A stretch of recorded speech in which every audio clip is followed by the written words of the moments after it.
Bonjour à tous. Bien sûr, c'est Gaétan qui parle. Je vous salue en même temps aussi. Bonjour à tous, particulièrement à ceux de ma famille qui sont ici ce matin. Ma sœur Francine, mon fils Stéphane. Je m'appelle Gaétan Plante. Je suis natif de Tracadie, au Nouveau-Brunswick. Mes parents étaient catholiques pratiquants avec ce que cela implique comme pratique religieuse. À l'âge de 6 ans, nous avons déménagé à Chicoutimi, où nous avons habité pendant 11 ans, pour ensuite nous installer définitivement à Québec. Je percevais mon père comme étant un homme avec un grand cœur. Il s'est toujours occupé de nous, malgré son alcoolisme, et cela jusqu'à sa mort subite, à l'âge de 53 ans, emporté par un infarctus. Ma mère était une femme très douce et elle travaillait pour aider mon père à subvenir aux besoins de la famille, c'est-à-dire ma sœur Francine et moi. Ma mère croyait en Dieu et elle cherchait à le connaître. Elle a été approchée par les témoins de Jéhovah et a commencé à suivre leur enseignement et à assister à leurs réunions. J'avais alors 14 ans et j'ai suivi ma mère et par le fait même l'enseignement des témoins de Jéhovah. Ma sœur a également été dans la même direction. J'ai fréquenté leur assemblée jusqu'à l'âge de 23 ans, où j'ai été exclu parce que je vivais en concubinage avec une femme dite païenne. J'ai été baptisé selon leur enseignement à l'âge de 16 ans. C'était donc la deuxième fois que je me faisais baptiser. Et la deuxième fois de la mauvaise manière. Aujourd'hui, c'est la troisième fois, mais je sais que c'est la dernière. Je sais.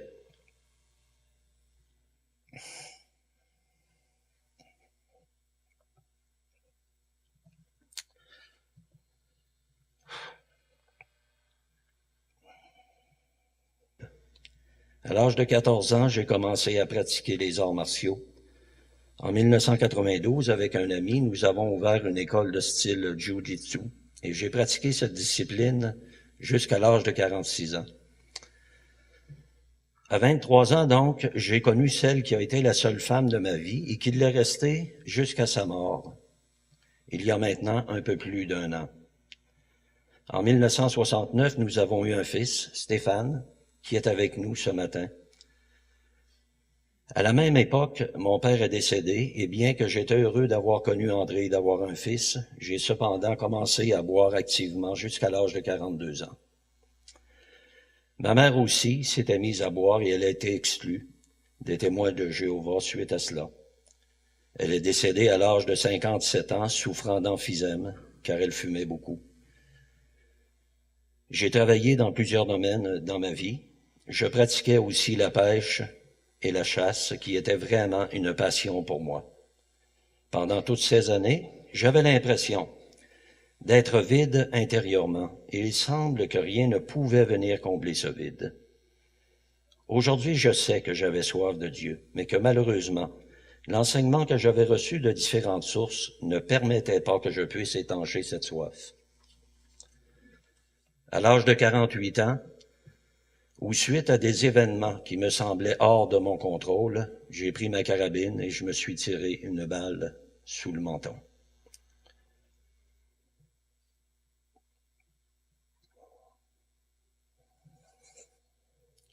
Bien qu'André, attiré par le bruit, soit accouru dans la chambre et ait tenté de m'en empêcher, la deuxième balle a atteint son objectif. Suite à cela, j'ai été déclaré cliniquement mort à 3 reprises. J'ai été hospitalisé aux soins intensifs pendant 7 mois. André s'occupait de moi et m'a nourri à la seringue pendant 2 ans. J'ai subi plusieurs interventions chirurgicales et un suivi médical s'est poursuivi jusqu'à ce jour au Centre François Charon. 2 ans avant cet événement, j'avais fait un retour à l'Église catholique et j'avais suivi des cours de catéchèse pendant 6 mois. Un peu plus tard, après l'événement, je me confiai en Dieu lui demandant de me pardonner, mais la culpabilité et les remords ne s'apaisaient pas. J'avais cependant une grande consolation. André, mon épouse, demeurait fidèle et continuait à s'occuper de moi, et elle l'a fait jusqu'à son décès. Je sais aujourd'hui qu'à travers elle, Dieu s'occupait de moi. Au centre François Charon, j'ai connu un homme de la région de Montréal qui était représentant d'une compagnie qui fabriquait des appareils oculaires. J'en avais le besoin parce que je ne voyais plus maintenant que d'un seul œil et seulement à 10%. Cet homme était chrétien évangélique et a commencé à me parler du Seigneur Jésus. Cet homme est avec nous ce matin. Je veux te saluer, Claude. Gaétan est tellement content que tu sois ici avec ton épouse. Merci d'être venu au nom de Gaétan. Il m'a demandé si j'aimerais rencontrer un chrétien de la région de Québec. J'étais très abattu suite au décès d'André et je me disais que cela ne pourrait me faire que du bien. Il a téléphoné à l'église de Chauveau pour demander si quelqu'un pourrait être disponible pour me rencontrer. C'était en décembre, juste avant la période des fêtes. Le 3 janvier, celui que je peux appeler maintenant mon frère est venu me visiter. Il m'a parlé de Dieu le Père, Dieu le Fils et Dieu le Saint-Esprit, et de l'importance de la parole de Dieu. J'ai été étonné de ce qu'il m'enseignait, puisque c'était très différent de ce que j'avais compris jusqu'alors. Il me citait des versets que j'avais déjà entendus, mais dont je n'avais pas saisi le véritable sens. Il revenait sans cesse à l'œuvre de Jésus à la croix jusqu'à ce que je réalise que cette œuvre de rédemption avait été accomplie pour moi personnellement. Je me le suis donc approprié par la foi, mais j'avais cependant des doutes. Ces doutes n'étaient pas relatifs à la parole de Dieu, mais étaient émotionnels. Mon frère m'a expliqué que cela lui était arrivé aussi. Il m'a dit que l'assurance de mon salut ne pouvait dépendre que de la parole de Dieu, en dépit des émotions fluctuantes. Il me citait des versets comme 1 Jean 5, 12 et 13. Celui qui a le Fils a la vie. Celui qui n'a pas le Fils de Dieu n'a pas la vie. Je vous ai écrit ces choses afin que vous sachiez que vous avez la vie éternelle, vous qui croyez au nom du Fils de Dieu. Il m'a bien fait comprendre que ce n'était pas une question d'émotion.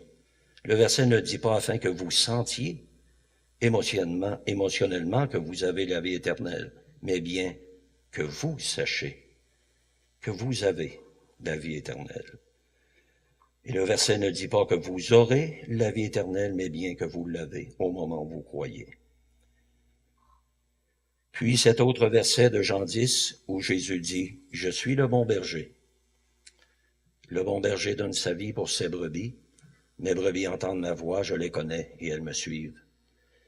Je leur donne la vie éternelle et elles ne périront jamais. Le verset ne dit pas « Je leur donnerai la vie éternelle », mais bien « Je leur donne maintenant la vie éternelle. Et elles ne périront jamais. » Je croyais en Jésus et je croyais que la Bible était la parole de Dieu et donc la vérité absolue. Mon frère m'a expliqué que le doute ne venait pas de Dieu. J'avais simplement m'approprié cela par la foi, et c'est ce que j'ai fait. Il m'a demandé si j'aimerais faire un cours biblique sur les fondements de la foi. Bien sûr, j'ai accepté, parce que je crois que la Bible est la parole de Dieu, donc la vérité absolue, que toute personne devrait connaître. Car l'homme ne vivra pas de pain seulement, mais de toute parole qui sort de la bouche de Dieu. Naturellement, j'ai un bon appétit, mais j'en ai aussi un bon spirituellement. Je suis tellement content qu'enfin je puisse comprendre correctement la parole de Dieu, d'avoir un frère qui me l'enseigne et de recevoir d'autres enseignements ici à l'Église les dimanches matins. J'aimerais dire à ceux de ma famille que je ne suis pas en train de me faire avoir ici par une secte religieuse, mais qu'au contraire, je suis en train de suivre celui dont l'apôtre Pierre a dit « Mais Seigneur, à qui irions-nous? Tu as les paroles de la vie éternelle. » À cause de ce qui est en train de se produire dans ma vie, de la paix et de la joie qui progressivement s'installent en moi, s'il vous plaît, ne me prenez pas en pitié, mais réjouissez-vous avec moi et sachez que cela pourrait aussi se produire pour vous.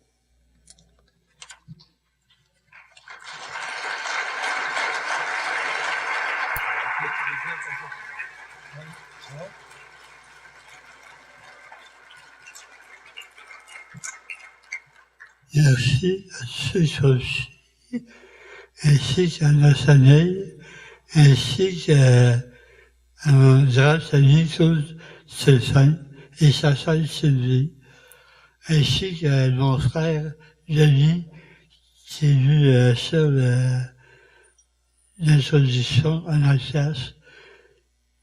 Et je remercie la congrégation de tout l'amour qui existe entre nous. Merci.